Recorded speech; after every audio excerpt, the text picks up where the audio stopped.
charismatic, but negotiation +2, social awkwardness -1, nervousness and pressure -2. We're now at -1. Oh my gosh, he's horrible. Charisma's only 1, that means he gets 0. Rhetorical persuasion, gain advantage on public speaking. This is not public speaking. So after all that, Elior has +0 on his charisma, and he got a 6. Amazing. He got a 6.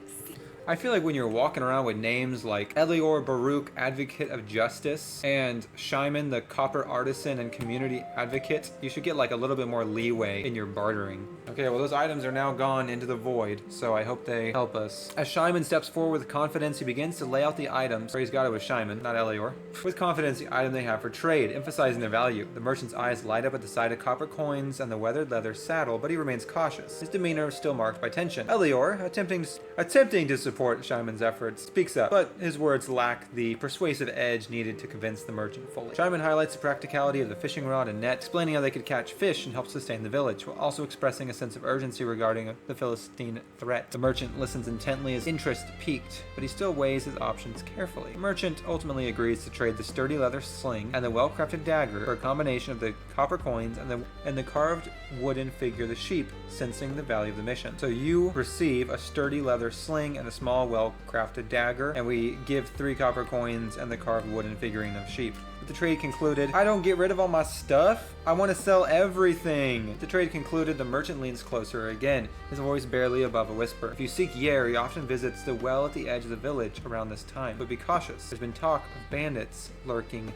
nearby. As they secure their newly acquired weapons, the atmosphere in the marketplace remains tense. Okay, well, add this to our inventory, and unfortunately, we have to add everything back. I think the game thinks it was doing us a favor by not taking everything, but I did not want these things. This is so funny for me.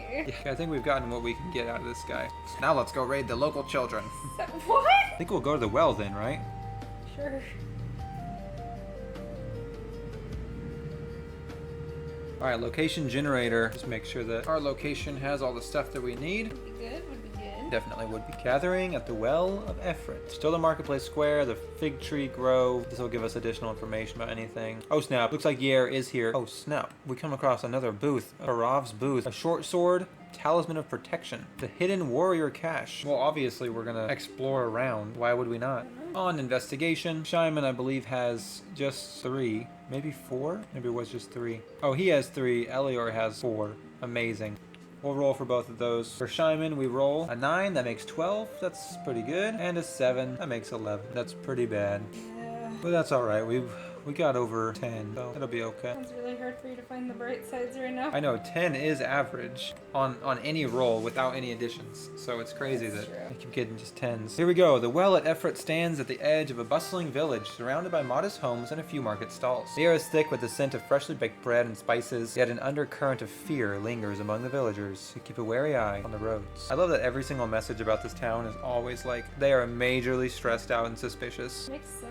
It's true. Base loot, clay water jug, a woven basket, a small wooden spindle, rotted figs, Yum. and a wooden staff. We also find an herb bundle, another leather thong, used for securing items or as a makeshift weapon, an old fishing net, Seems a little excessive at this point. a pomegranate seed. Just one. Yeah, just one. Take all these things. I absolutely will try to barter them, along with all the rest of my stuff. We also find an antiquated pottery shard, fragment of an ancient clay pot, a hidden leather pouch, 3 silver shekels in it, a crude map fragment that hints at nearby paths with potential dangers or hidden locators, and a minor clue, a dried leaf with a distinct mark, might indicate the presence of a specific type of bandit or local flora important to Yair. We have 12 passive wisdom, so this does not apply to us. I know Yair's gotta be here somewhere. What's the... Where's he at? How do we get him? Alright, it seems like Harav has information that he can tell us about the whereabouts of Yair. As Elior and Shimon approach Harav's stall, the merchant looks up with keen eyes, a glint of curiosity in his expression. The booth is adorned with a vibrant array of goods, spices, textiles, and pottery, each item reflecting the craftsmanship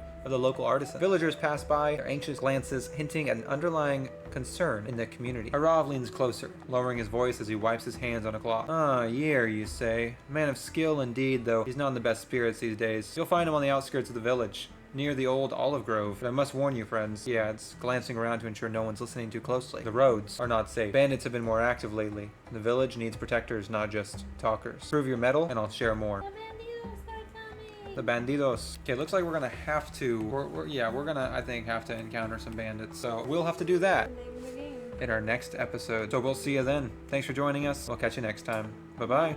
Wow, what an adventure we had today. Thanks for joining us in the Bible role-playing game. Hope to see you in our next episode. Leave any comments down below about what you think Eliab needs to do next to complete his mission.